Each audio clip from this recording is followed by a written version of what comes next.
warahmatullahi wabarakatuh. Alhamdulillahi rabbil alamin. Wassalatu wassalamu ala asyrafil anbiya'i wal mursalin.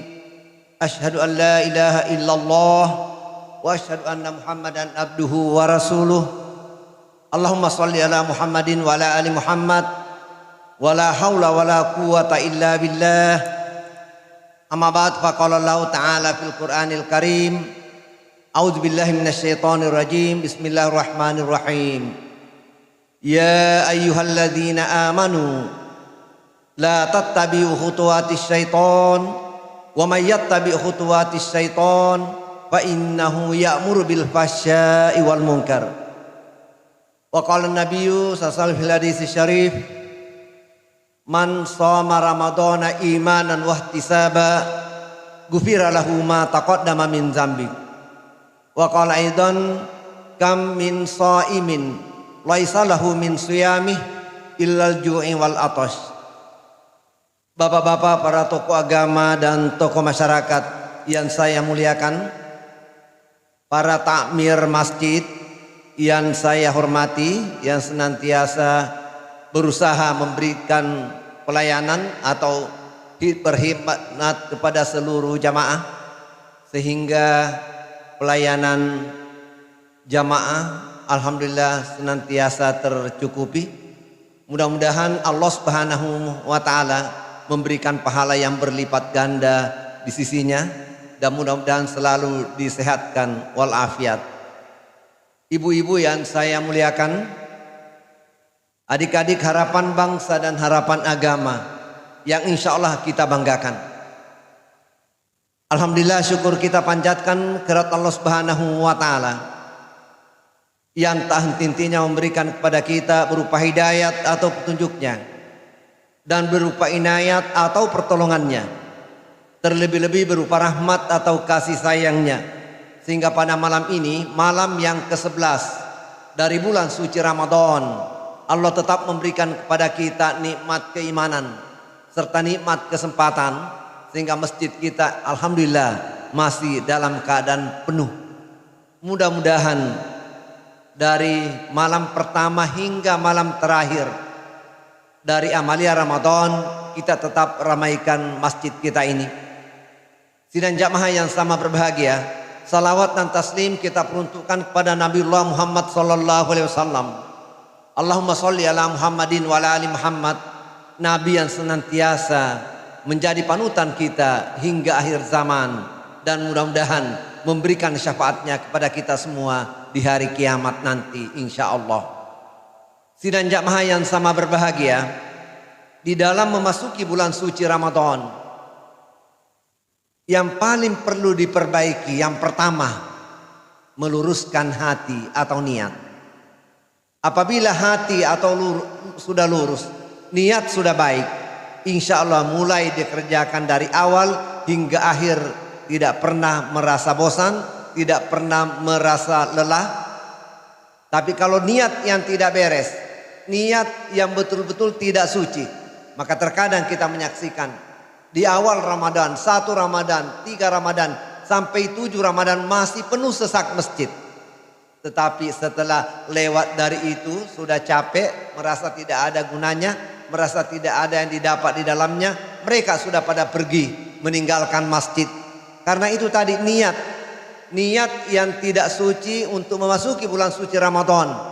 Bahwa seandainya niatnya baik, bahwa di dalam bulan suci Ramadan ini insya Allah kita akan memanen pahala, kita akan mendapatkan pahala yang berlipat ganda di sisi Allah Subhanahu wa taala. Seandainya pahala itu dapat dilihat dalam bentuk kasat mata, tidak ada orang mau tinggalkan masjid dan tidak ada orang mau keluar dari bulan suci Ramadan. Bahkan dia minta kalau perlu bulan suci Ramadan dijadikan saja bulan suci Ramadan sepanjang 12 bulan ini. Tapi sayangnya pahala ini tidak dilihat dengan kasat mata.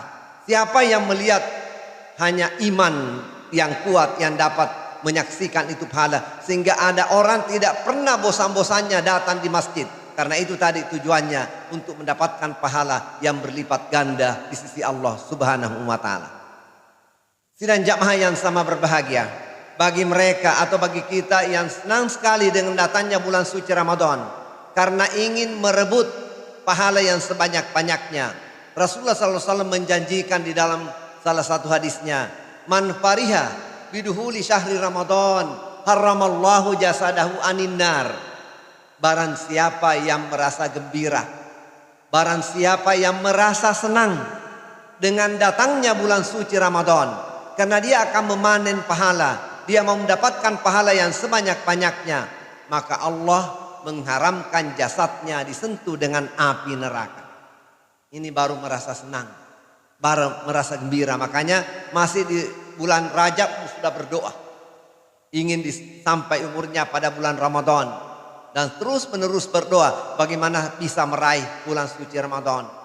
Sidang jamaah yang sama berbahagia, bulan ini Ramadan ini kita masih seperti ini, menikmati bulan suci Ramadan. Alhamdulillah, berbeda dengan tahun lalu.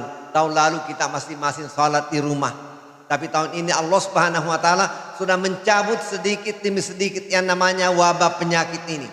Makanya kita tetap pada protokol kesehatan. Mudah-mudahan tidak datang lagi wabah ini. Tapi kalau kita dalam keadaan teledor, tidak memenuhi protokol kesehatan, siapa tahu datang lagi sehingga tahun depan ditutup lagi masjid kita. Makanya kita harus berhati-hati. Kita tetap menjaga, mudah-mudahan Allah Subhanahu wa taala segera mengangkat wabah ini dan kita diselamatkan daripadanya. Sidang jamaah yang sama berbahagia. Kemudian Rasulullah SAW menyebutkan di dalam salah satu hadisnya, ma min abdin yasumu yauman fi syahri Ramadan illa ba'adallahu jasadahu anin nari sab'ina harifa. Tiada seorang hamba yang berpuasa satu hari di bulan suci Ramadan, baru satu hari, illa ba'adallahu jasadahu, kecuali Allah menjauhkan jasadnya dari api neraka sab'ina harifa, selama 70 tahun lamanya. Sekarang kita sudah 10 puasa Pak, 10 kali 70 berarti 700 tahun Allah jauhkan kita dari api neraka. Untuk tahun ini mungkin sudah ada yang berpuasa sejak umur 10 tahun, atau sejak balik sampai sekarang umurnya sudah 50 tahun. 50 tahun kali berapa dalam per bulannya, insya Allah Allah tidak akan menyentuhkan lagi api nerakanya kepada kita orang yang menjalankan ibadah puasa dengan setulus-tulusnya. Sidang jamaah yang sama berbahagia. Cuma di dalam bulan suci Ramadan atau menjalankan bulan suci Ramadan ini, hati kita perlu dibersihkan. Apa penyakitnya hati? Sebab orang yang menjalankan ibadah puasa tetapi masih tetap lengket atau berpasangan yang namanya penyakit hati. Yang pertama penyakit hati, iri hati, dengki, sakit hati, kemudian ria, kemudian rakus. Semua itu adalah penyakit hati. Bagaimana cara menghilangkan sakit hati ini atau penyakit hati ini? Maka inilah gunanya kita berpuasa. Setelah kita berpuasa, sudah tidak ada lagi sakit hati dengan saudara kita, tidak ada lagi sakit hati dengan tetangga kita, tidak ada lagi dosa dengan diantara kita bersama. Semua sudah hilang jauh-jauh karena puasa yang telah membersihkannya. Tidak ada lagi dendam, tidak ada lagi kerakusan, mengambil hak orang lain. Tetapi banyak orang berpuasa juga, tapi tetap dia penyakit jiwa ini tidak pernah hilang-hilang. Seperti rakus. Rakus itu adalah suka mengambil hak orang yang bukan haknya. Seperti orang korupsi. Orang korupsi itu dikena penyakit jiwa yang luar biasa. Karena bukan haknya diambil. Sekalipun dia sudah kaya, sudah tinggi jabatannya, pangkatnya, tunjangannya banyak, semua fasilitas hidup ada pada dia, semestinya tidak akan mungkin lagi mengambil hak orang lain atau mengambil hak negara. Tetapi karena penyakit ini, penyakit jiwa yang namanya rakus, sebetulnya hartanya sudah cukup banyak, sampai 7 turunan dah habis-habis. Tetapi karena penyakit jiwa ini yang namanya rakus selalu ada di dalam jiwanya, puasanya tidak punya arti sama sekali. Sidang jamaah yang sama berbahagia, ada pengalaman yang paling nyata. Nabi Adam alaihissalam sebetulnya di awalnya enak di dalam surga, menikmati semua fasilitas yang ada di dalam surga, makanan, minuman, seks, semua nikmat di dalam surga ada semua. Tetapi karena dipengaruhi oleh iblis tentang kerakusan, karena semua nikmat sudah ada sama semua, tapi ada satu yang belum dia nikmati yang namanya buah hul. Maka datanglah iblis membujuknya dan dia memakannya. Terpaksa Adam dilemparkan ke bumi. Itu contoh karena kerakusannya. Sidang jamaah yang sama berbahagia. Makanya kita hendaknya membuang jauh-jauh yang namanya rakus itu. Mengambil hak orang. Terkadang haknya orang seenaknya saja dirampas. Padahal itu adalah termasuk penyakit jiwa. Sidang jamaah yang sama berbahagia. Kemudian di dalam menjalankan ibadah puasa, ada amalan yang pasangannya sangat-sangat fair. Kalau tidak dipasangkan dengan itu, rasanya bulan suci Ramadan tidak lengkap. Apa itu? Tentang bacaan Al-Quran. Makanya di dalam hadis Nabi dikatakan, as-siyam wal Quran yushaffi'ani lil abdi yaumal qiyamah. Yaqulu as-siyam ya Rab mana'tuhu at-ta'ama wa syahwati bin nahar fashaffi'u fi. Yaqulul Quran ya Rab mana'tuhu an-nauma bin nahari fashaffi'u fi. As-siyam wal Quran, puasa dan Al-Quran itu memberikan syafaat kepada hamba. Siapa itu? Yaitu Al-Quran nanti berkata, ya Rab, wahai Tuhan, saya melarangnya makan, minum dan syahwat di siang hari. Maka berikanlah syafaat. Ini Al-Quran. Al-Quran menghadap kepada Allah Subhanahu wa Ta'ala. Bukan kita yang menghadap, tetapi puasa langsung menghadap ke Allah Subhanahu wa Ta'ala. Mintakan syafaat kepada orang yang menjalankan ibadah puasa. Kemudian yang kedua, Al-Quran datang, ya Rabb, mana'tuhu an-nauma bin nahar. Saya melarangnya tidur di siang hari. Mereka senang membaca Al-Quran sekalipun terkantuk-kantuk. Al-Quran mengatakan fasyaffi'u fi, maka berikanlah syafaat kepadanya. Sidang jamaah yang sama berbahagia, banyaknya syafaat yang kita dapat. Pertama tadi saya sebutkan, insya Allah Rasulullah SAW akan memberikan syafaatnya kepada kita semua ini yang taat mengikutinya. Kemudian yang kedua datang lagi puasa. Puasa nanti akan memintakan syafaat kita kepada Allah Subhanahu wa Ta'ala. Yang ketiga Al-Quran juga menghadap kepada Allah untuk memintakan syafaat kepada kita. Sidang jamaah yang sama berbahagia. Cuma hati-hati karena tadi Al-Quran mengatakan saya melarangnya makan, minum dan syahwat. Bagaimanapun pekerjaan kita, susahnya kita tetap berpuasa. Sekalipun pekerjaan agak berat, terpaksa tertunda. Mungkin fasilitas tidak target tidak tercapai karena berpuasa. Kemudian yang ketiga syahwat. Syahwat ini ditinggalkan. Bagi orang-orang yang masih muda itu susah meninggalkan syahwat. Tapi karena berpuasa ditinggalkan. Makanya hati-hati bapak-bapak atau saudara-saudara, adik-adik saya yang pengantin baru sebelum masuk Ramadan. Kalau kita ini orang Sulawesi Selatan, orang Bugis pada umumnya Makassar itu ramai pengantin undangan sampai dalam satu bulannya itu ada 24 undangan. Karena menjelang Ramadan. Ditanya kenapa buru-buru mau kawin? Katanya mau dipakai bulan Ramadan. Apanya dipakai? Nah membahayakan. Makanya bapak-bapak atau pengantin baru, kalau masuk bulan suci Ramadan, kita harus hati-hati ekstra. Kalau sudah sahur, jangan lagi coba-coba ajak pasangannya masuk kamar. Karena siapa tahu tidak disangka terus kecolongan. Tiba-tiba imsak datang. Mau apa kalau sudah tidak bisa terkendali? Makanya hati-hati. Jangan lagi ajak pasangannya masuk kamar berdua sesudah sahur. Karena waktunya tinggal beberapa menit. Yang paling bagus berwudu lalu membaca Quran atau pergi ke masjid. Aman. Kalau masuk kamar khawatir. Sidang jamaah yang sama berbahagia. Itulah ciri-ciri pengantin baru. Mungkin juga ada pengantin tua-tua seperti itu.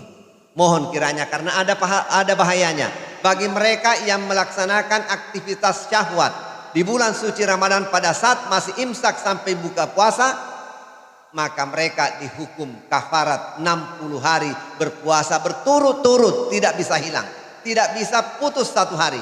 Kapan umpamanya tiba pada 59 hari, tiba-tiba batal satu, maka ulangi lagi 1 sampai 60 dan seterusnya. Ini berat sekali. Yang kedua, kalau tidak bisa berpuasa selama 60 hari, diberikan lagi dispensasi. Dispensasinya memberi makan fakir miskin 60 orang. Nah, ini mungkin agak mending sedikit. Kalau tidak punya uang sama sekali memberi makan, karena dia juga kekurangan, maka dispensasi yang ketiga diberikan kesempatan memerdekakan seorang hamba. Tapi ini lebih parah lagi, karena sudah tidak ada lagi budak sekarang. Sidang jamaah yang sama berbahagia, olehnya itu mari kita hati-hati menjaga betul pada saat berpuasa supaya tidak terjadi seperti ini. Sidang jamaah yang sama berbahagia, di dalam bulan suci Ramadan saya katakan tadi ini, budayakan membaca dan membaca Al-Quran. Jangan sampai ada satu hari lepas tidak membaca Al-Quran. Padahal banyak sekali waktu. Mungkin di siang hari. Sekarang yang paling banyak mengganggu adalah HP. Banyak WA. Ada Instagram. Ada lagi apa bermacam-macam di dalamnya. Saya tidak bisa sebutkan satu-satu. Itu yang paling banyak. Sudah kecanduan dengan HP. Susah sekali membuka Al-Quran. Kalau memang tidak mau lepas dengan HP-nya, maka di dalam Al-Quran, di dalam HP itu ada Al-Quran. Disitulah dibaca. Kalau sama sekali susah untuk lepas dengan HP-nya, sama saja insya Allah pahalanya. Yang penting dalam satu hari itu tidak pernah lepas dengan Al-Quran. Kalau tidak bisa membaca 1 juz, mungkin bisa setengah juz. Tidak bisa setengah juz, mungkin 1/4 juz. Tidak bisa 1/4 juz, 1/10 juz. 1 halaman. Tidak bisa 1 halaman, setengah halaman. Tidak bisa setengah halaman, mungkin 2 baris. Yang penting kita tidak pernah meninggalkan Al-Quran. Kita cinta dan cinta Al-Quran. Akhirnya Al-Quran juga merasa cinta kepada kita. Insya Allah bagi pencinta-pencinta Al-Quran ini, nanti bapak-bapak kalau nanti kita sudah meninggal Pak, sudah kena namanya kiamat sugra, kita diantar ke kuburan, pengantar kita ramainya bukan main. Satu kampung mengantar. Semua keluarga besar datang, teman-teman kita semua datang, keluarga yang paling dekat datang. Tapi setelah kita dikuburkan, maka yang tinggal beberapa orang itu keluarga inti. Itulah yang membacakan doa kita. Tetapi itu juga paling banter, setengah jam itu tinggalkan kita. Tinggallah kita sendiri di dalam kubur. Tidak ada apa-apa di bawah. Rumah mewah ditinggalkan. Mobil mewah ditinggalkan. Kamar yang begitu dingin ber-AC 1 kali 24 jam ditinggalkan. Semua fasilitas hidup ditinggalkan. Uang dengan rekening banyak semua ditinggalkan. Apa yang dibawa masuk kubur? Disaksikan semua. Yang dibawa cuma kain kafan doang yang murah harganya. Kemudian ditindis dengan papan, dicari papan yang murah juga harganya. Lalu ditindis. Lalu ditimbun, diinjak, terus menerus diinjak supaya padat. Siapa yang di dalam jasad kita? Sesudah itu, semua pengantar pada pulang. Riwayat mengatakan 40 langkah pengantar pulang. Maka datanglah malaikat Munkar dan Nakir. Siapa yang menjawab semua pertanyaan setelah datangnya Munkar dan Nakir? Mulut sudah dikunci, tangan sudah tidak bergerak lagi. Yang menjawab adalah semua amal-amal ibadah kita. Kemudian kuburan itu tidak ada yang ramai di dalam. Tidak pernah ada orang, karena orang sangat mencintai istrinya, sangat mencintai suaminya. Pacaran 13 tahun lalu mengatakan, biarlah saya temani istriku 1 malam di dalam kubur. Mau Pak temani istri dalam kubur? Kalau Bapak coba-coba, Bapak dihantam sama malaikat Munkar dan Nakir lebih duluan. Tidak pernah ada seperti itu. Atau minta karena dia bos, dia orang kaya, direktur PLN, hubungkan listrik ke dalam kuburnya. Juga tidak ada seperti itu. Kuburan sangat gelap gulita luar biasa. Sunyinya seperti apa? Apa yang meramaikan di dalam adalah amal-amal soleh kita semasih hidup di dunia. Kemudian apa yang meramaikan lagi? Tiada lain kecuali bacaan dan bacaan Al-Quran. Bagi bapak-bapak dan ibu-ibu yang suka membaca Al-Quran, insya Allah akan dinikmati nanti. Di dalam kubur sudah mereka bacaan Quran ini pada datang. 1 demi 1 huruf datang meramaikan kita di dalam kubur. tidak akan mendapatkan kesunyian karena adalah mencintai Al-Quran. Sidang jamaah yang sama berbahagia, olehnya itu sekali lagi budayakan Al-Quran itu dibaca dalam rumah. Jangan jadikan rumah kita seperti kuburan. Tidak pernah ada orang membaca Al-Quran. Yang didengarkan hanya suara-suara lagu-lagu jazz. Yang didengarkan adalah suara-suara lagu-lagu dangdut. Yang didengarkan adalah suara-suara bermacam-macam di dalamnya. Tetapi suara bacaan Al-Quran entah kapan terdengarnya. Padahal rumah ini adalah rumahnya orang muslim. Bapak Ibu yang sama berbahagia, mudah-mudahan Ramadan kita tahun ini berkah dan lebih baik daripada Ramadan sebelumnya. Insya Allah kita akan mendapatkan pahala yang berlipat ganda. Dan mudah-mudahan Allah masih mempertemukan kita insya Allah pada Ramadan berikutnya. Demikianlah ceramah singkat pada kesempatan ini. Mudah-mudahan ada manfaatnya. Lebih dan kurangnya mohon dimaafkan. Billahi taufiq wal hidayah. Wassalamualaikum warahmatullahi wabarakatuh.